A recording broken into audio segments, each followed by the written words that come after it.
اب یہ وہ دوسری حد، ہم نے 4 حدیں اب تک ہم نے حد قصاص بھی پڑھ لی، ہم نے حد سرقہ بھی پڑھ لی، حد زنا بھی پڑھ لی، اب یہ وہ چوتھی حد جس کو حد قذف کہا جاتا ہے کہ اگر کوئی کسی بھولی بھالی معصوم عورت پر بنا کسی اس کی گناہ کے کوئی الزام لگائے گا، کوئی تہمت لگائے گا، حالانکہ اس نے اس کام کا ارتکاب نہیں کیا، تو اس کے اوپر پھر حد قذف جو ہے وہ جاری ہو جاتی ہے۔ اور حد قذف کیا ہے کہ 80 کوڑے مارے جائیں۔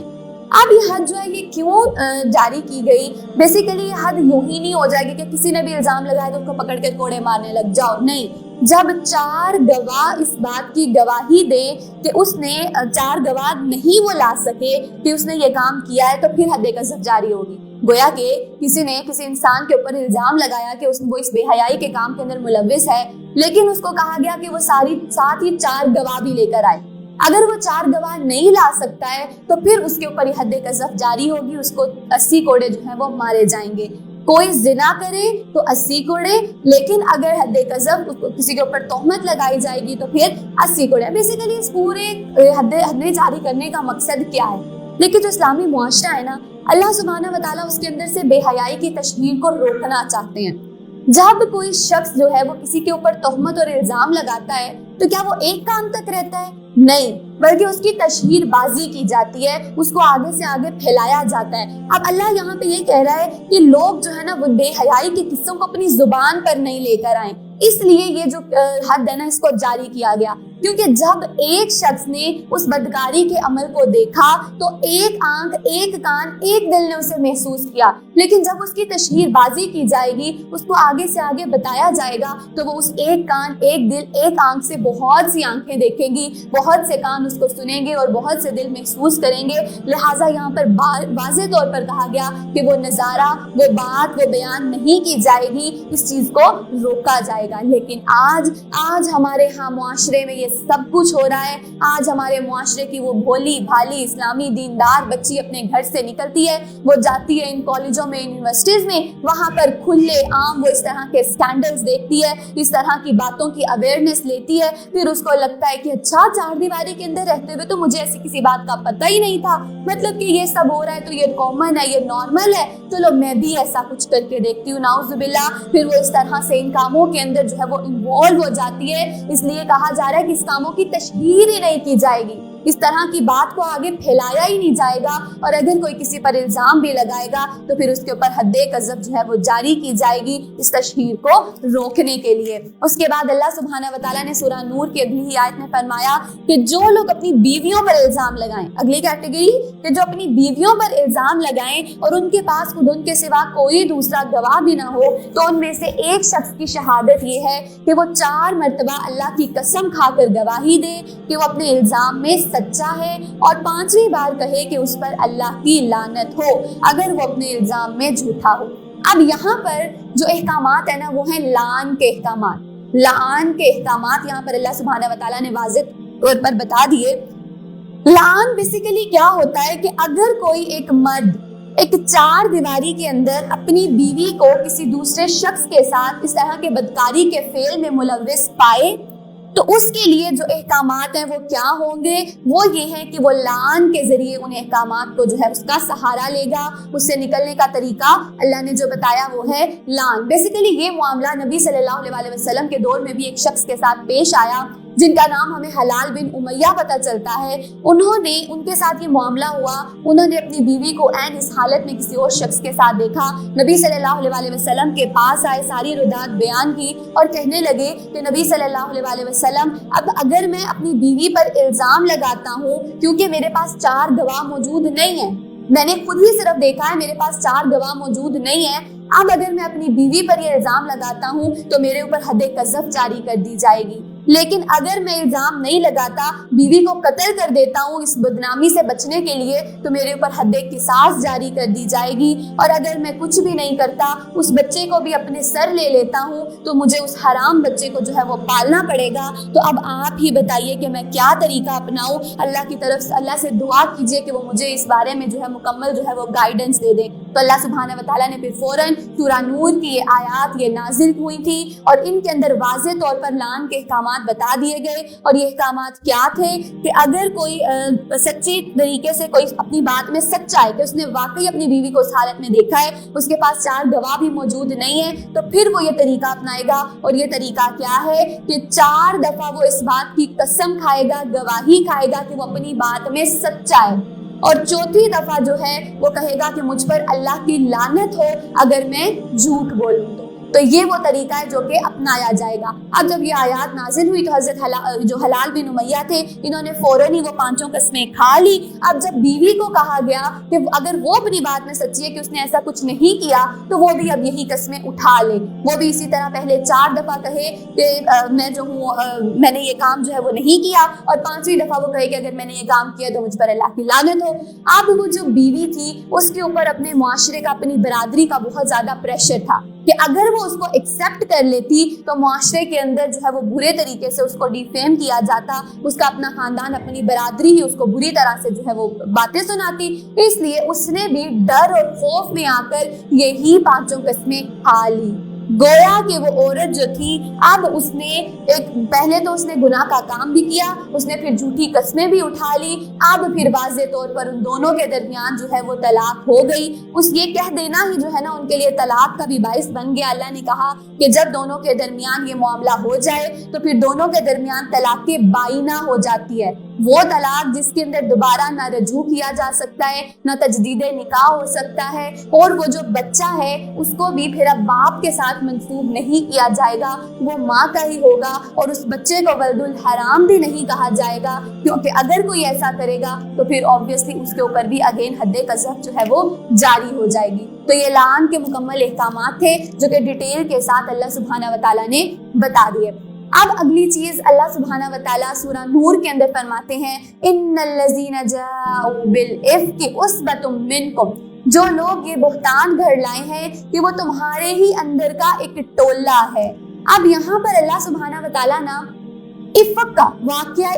اس کا ذکر فرما رہے ہیں, کیونکہ اللہ سبحانہ و تعالیٰ نے سورت کے بالکل آغاز سے ہی ہمیں کچھ حدیں بتائی, حد زنا بتائی, حد قذف بتائی, لعان کے احکامات بتائے. اب اللہ نے اس واقعے کا ذکر کیا جو کہ نبی صلی اللہ علیہ وسلم کی بڑی ہی محبوب زوجہ حضرت عائشہ صدیقہ رضی اللہ تعالیٰ عنہ کے اوپر جو بہتان لگایا گیا تھا اس کا اللہ سبحانہ و تعالیٰ نے یہاں پر ذکر کیا, اور پورا کا پورا واقعہ جو ہے وہ ہمیں بتا دیا کہ کس طرح سے نبی صلی اللہ علیہ وسلم کی محبوب زوجہ پر یہ بہتان لگایا گیا تھا. اور اسی واقعے کو, اسی بدکاری کے الزام کو اللہ نے جب دور کیا تھا, ان کی برات میں آیات نازل کی تھی, اس کا مکمل اور ڈیٹیل جو ہے اللہ نے یہاں پر تذکرہ فرما دیا. تو افک جو واقعہ, افک اس کو نام دیا گیا, افک بیسیکلی کہتے ہیں جھوٹ کو. تو یہ ایک جھوٹا الزام تھا جو کہ ان کے اوپر لگایا گیا تھا. اس کا مکمل رداد, مکمل سٹوری کیا ہے وہ اگر میں آپ کو بتاتی چلوں تو نبی صلی اللہ علیہ وسلم نے کا ایک طریقہ تھا کہ جب بھی آپ جنگ پر روانہ ہونے لگتے تھے نا, کسی غزوہ پر, کسی بھی سفر کے لیے جانے لگتے تھے, تو آپ قرآن اندازی کرتے تھے, قرآن ڈالتے تھے, اور آپ کی جس ازواج کا نام اس قرآن میں نکلتا تھا آپ ان کو اپنے ساتھ اس سفر پر لے کر جاتے تھے. اب جب یہاں پر غزوہ بنی مستلق کا موقع تھا, اس کا وقت تھا, تو اسی طریقے سے نبی صلی اللہ علیہ وسلم نے قرآن ڈالا. حضرت عائشہ صدیقہ بیان کرتی ہیں کہ اب اس بار میرا نام نکلا, یعنی کہ حضرت عائشہ صدیقہ نے نبی صلی اللہ علیہ وسلم کے ساتھ سفر پر روانہ ہونا تھا. اب کہتی ہیں کہ جب میں ان کے ساتھ روانہ ہوئی تو مدینہ کے قریب پہنچ کرنا, ایک مقام پر واپس جب ہم آ رہے تھے تو مدینہ کے پاس ایک مقام پر پورا کا پورا جو قافلہ تھا اس نے پڑاؤ ڈالا. پڑاؤ کیوں ڈالا تھا؟ اس کی وجہ وہاں پر تھوڑا سا وہ آرام کر کے سیٹل ڈاؤن ہو کر پھر اگلا سفر کرنے جا رہے تھے. لیکن کچھ ایسا معاملہ ہوا کہ رات کے ہی پچھلے پہر میں وہاں پر مہاجر اور انصار کے درمیان کسی بات پر تنازع ہو گیا, پانی کے مسئلے پر دونوں کے درمیان جھگڑا اور کچھ لڑائی ہو گئی, اور وہ اس قدر بڑھ گئی کہ وہ سارٹ آؤٹ نہیں ہو پا رہی تھی. اس پر پھر نبی صلی اللہ علیہ وسلم نے پورے کے پورے قافلے کو کوچ کرنے کا حکم دیا. کیوں؟ کیونکہ وہ احکامات دہرا لیجئے سورہ آل عمران کے والکاظمین الغیظ, کہ مومن وہ ہوتا ہے جو غصے کو پی جاتا ہے. غصے کو پینے کا طریقہ کہ اپنی جگہ کو تبدیل کر لیا جائے. تو نبی صلی اللہ علیہ وسلم نے اس جگہ کو تبدیل کرنے کا حکم دیا کہ یہ جگہ چھوڑ کر جو ہے وہ آگے پڑاؤ ڈالا جائے. اب جب یہ قافلہ کوچ کر گیا، وہاں سے روانہ ہو گیا، حضرت عائشہ رضی اللہ تعالیٰ عنہ کہتی ہیں کہ میں رفع حاجت کے لیے گئی۔ جب میں رفع حاجت کے لیے گئی تو وہاں پر میرے گلے میں ایک ہار تھا جو کہ ٹوٹ کر گر گیا۔ میں جب واپس آئی اور میں نے اپنے گلے میں وہ ہار نہیں پایا تو میں اس کی تلاش میں دوبارہ وہاں گئی تاکہ میں اس کو وہاں سے ڈھونڈ کر ٹٹول کر جو ہے وہ واپس لا سکوں۔ کہتی ہیں کہ اتنی ہی دیر کے اندر جو قافلہ تھا وہ روانہ ہو گیا، قافلہ روانہ ہو گیا، سب وہ لوگ وہاں سے چلے گئے، اور اس وقت نا ہودے ہوتے تھے بڑے بڑے جس کے اندر بیٹھا جاتا تھا، عورتیں اس کے اندر بیٹھتی تھی اور اس کو اٹھا کر پھر لے کر جایا جاتا تھا۔ تو کہتی ہیں کہ میں اس اپنے جو ہودے کے اندر میں بیٹھ جاتی تھی اور 4 آدمی اسے اٹھا کر لے جاتے تھے۔ اس وقت پہ کیونکہ خوراک کی قلت تھی تو میں بڑی ہلکی پھلکی سی تھی۔ تو آپ جب یہ وہاں پر گئی تو دیکھیں خود سے خود ایک پازیٹیو خیال کر رہی ہیں۔ کہتی ہیں کہ ان لوگوں نے جو عہدے کو اٹھانے کے لیے آئے تھے انہوں نے ہو سکتا ہے ایسا تصور کیا ہو کہ میں اسی کے اندر موجود ہوں، انہوں نے اٹھایا اور وہ لے کر چلے گئے، حالانکہ میں اس کے اندر موجود نہیں تھی، وہ اپنا ہار تلاش کرنے کے لیے گئی ہوئی تھی۔ اب کہتی ہیں کہ جب وہ سارے لوگ وہاں سے چلے گئے اور میں نے محسوس کیا کہ اب یہاں پر کوئی بھی باقی نہیں بچا اور میں اکیلی ہی یہاں پر رہ گئی ہوں۔ اب یہاں پر آپ حضرت عائشہ صدیقہ رضی اللہ تعالیٰ عنہ کی پازیٹیوٹی چیک کریں۔ اگر کوئی اور ہوتی نا بیوی تو وہ کہتی کہ مجھے تو یہاں پر چھوڑ کر ہی چلے گئے، میری تو پرواہ ہی نہیں ہے کسی کو، میرے تو خیال بھی نہیں کیا کہ ایک بار میں چیک ہی کر لوں کہ میری بیوی اندر ہے بھی یا نہیں۔ لیکن نہیں، یہ حضرت عائشہ صدیقہ رضی اللہ تعالیٰ عنہ کی پازیٹیوٹی ہے کہ کتنے پازیٹیو، کتنے مثبت انداز سے جو ہے ان کو سوچ رہی ہیں کہ انہوں نے ایسا خیال کیا ہوگا کہ میں اسی عہدے کے اندر ہی موجود ہوں کیونکہ میرا وزن ہلکا ہے، تو وہ اس کو اٹھا کر ایسے ہی چلے گئے۔ اب کہتی ہیں کہ جب میں نے دیکھا کہ اب تو کوئی بھی موجود نہیں ہے، سارا قافلہ روانہ ہو چکا ہے، تو میرے پاس اب اور کوئی چارہ نہیں تھا، میں نے وہاں پر ہی اپنی چادر لی، اپنے اوپر اوڑھی اور لپیٹ کر وہاں پر ہی لیٹ گئی۔ اب دیکھیں وہ سنسان جگہ، وہ بیابان جگہ جہاں پر کوئی بھی نہیں ہے، جہاں پر تنہا اکیلی ہے، وہاں پر خوف بھی ہوگا، چوری ڈکیتی کا خوف بھی ہوگا، عزت کا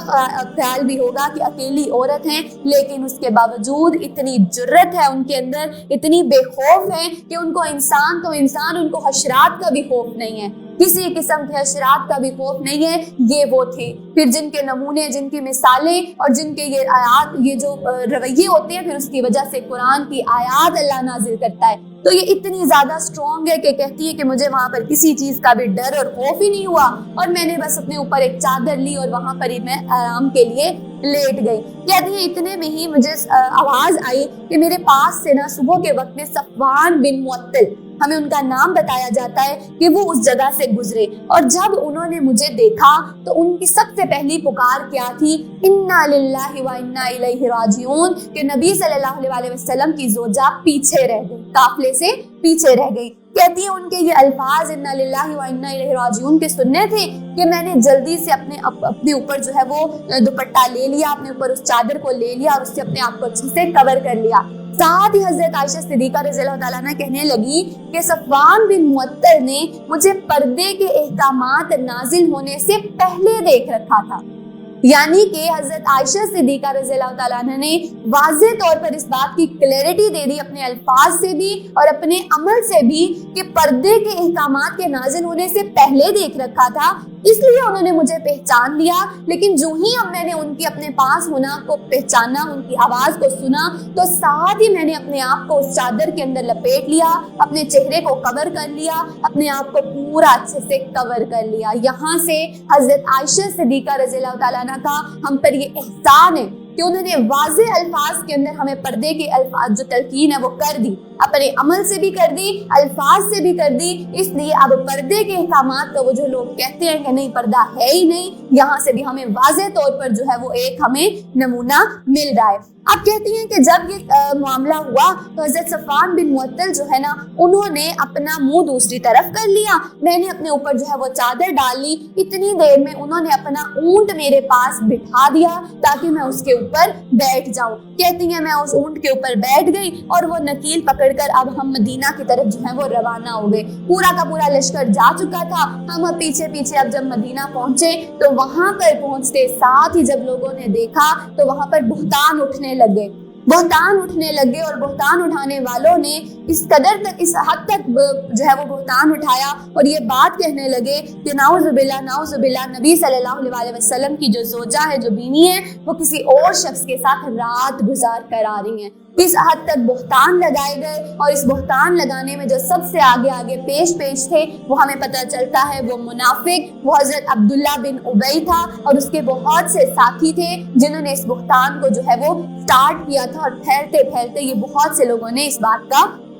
گمان کر لیا۔ آپ کہتی ہیں کہ جب میں مدینہ پہنچی نا تو حضرت عائشہ صدیقہ رضی اللہ تعالیٰ عنہ کہتی ہیں کہ میں کچھ بیمار پڑ گئی۔ اب اس بیماری کی وجہ سے میں 1 مہینے تک پلنگ پر ہی پڑی رہی، اور اس دوران ہی مجھے بہتان کی کوئی خبریں نہیں تھی، میرے پاس کوئی خبر نہیں پہنچی کہ میرے پاس اس طرح سے بہتان لگایا جا رہا ہے۔ اب نبی صلی اللہ علیہ وسلم کے کانوں تک بھی یہ خبر پہنچ چکی تھی۔ میں چونکہ بہت زیادہ بیمار تھی تو میں نبی صلی اللہ علیہ وسلم سے اجازت لے کر میں اپنے امی ابو کے ہاں، اپنے والدین کے ہاں کچھ ٹائم کے لیے رہنے کے لیے آ گئی۔ مجھے کوئی خبر نہیں ہے کہ بہتان مجھ پر لگایا جا رہا ہے۔ نبی صلی اللہ علیہ وسلم کے کانوں تک یہ بات پہنچ چکی تھی۔ اب جب نبی صلی اللہ علیہ وسلم میرے پاس، میرے والدین کے گھر جب میرا حال معلوم کرنے آتے تھے تو بس ہلکا سہی پوچھتے تھے کہ کیف فیکم، کہ کیسی ہو تم، اور بس چلے جاتے تھے۔ لیکن وہ جو پہلے نبی صلی اللہ علیہ وسلم کا انداز ہوتا تھا کہ کبھی میں بیمار ہو جاتی تھی تو میری اتنے اچھے سے بیمار پرسی کرتی تھی، اب وہ بات نہیں تھی۔ نبی صلی اللہ علیہ وسلم بس آتے تھے،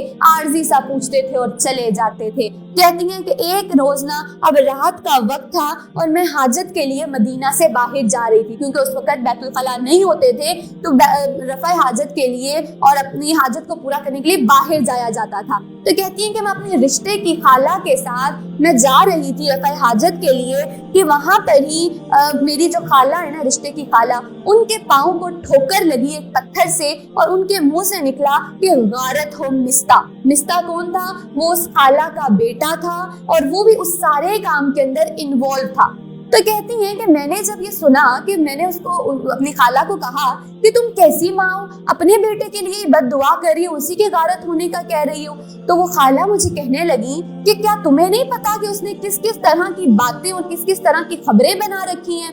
کہتی ہیں کہ مجھے تو کچھ پتا ہی نہیں تھا، کچھ معلوم ہی نہیں تھا۔ میری خالہ نے مجھے جب پورا قصہ اور ردات سنایا کہ کس طرح سے لوگ میرے اوپر بہتان اٹھا رہے ہیں، باتیں بنا رہے ہیں، غلط خبریں میرے بارے میں بنائی جا رہی ہیں، کہتی ہیں کہ بس وہ بات کا سننا تھا کہ میرے تو ہے نا بالکل میرا خون جو ہے وہ خشک ہو گیا، مجھے اپنی حاجت تو بالکل جیسے بھول ہی گئی، اور میں وہاں سے روتے ہوئے جلدی دوڑتے ہوئے اپنے گھر واپس آ گئی، اور آ کر میں پوری رات روتی رہی اور روتے ہی جو ہے نا پوری رات گزر گئی۔ دوسری طرف نبی صلی اللہ علیہ وسلم کا یہ حال کہ نبی صلی اللہ علیہ وسلم جو ہیں وہ مختلف لوگوں سے اس بارے میں رائے لے رہے ہیں، کیونکہ کہیں نہ کہیں نبی صلی اللہ علیہ وسلم کو لوگوں نے اپنی بات پر لے آئے تھے، تو اس لیے نبی صلی اللہ علیہ وسلم اب کچھ پریشان تھے۔ وہ جانتے تھے کہیں نہ کہیں کہ ان کی بیوی نے ایسا کام نہیں کیا، لیکن اس کے باوجود وہ کنفرمیشن چاہتے تھے۔ تو سب سے پہلے حضرت علی رضی اللہ تعالیٰ عنہ سے،